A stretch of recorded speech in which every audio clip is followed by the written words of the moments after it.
Cuaca sekarang tidak menentu ya. Iya, sangat hese ditebak. Iya.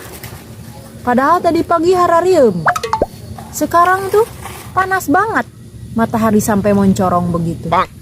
Kemarin engkau mau apa? Ceritanya kemarin itu aku bikin raginang, tapi tidak ecereg. Kenapa gitu? Gagal.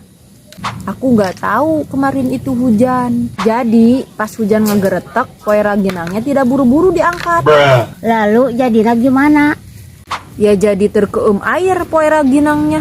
Pas diangkat saja airnya sudah nguyumang. Ya sudah, nyet lagi saja. Bikin lagi, modal dari mana? Yang itu saja tidak jadi duit. Mana pesanan lagi? Pesanan siapa? Pesanan Haji Nur.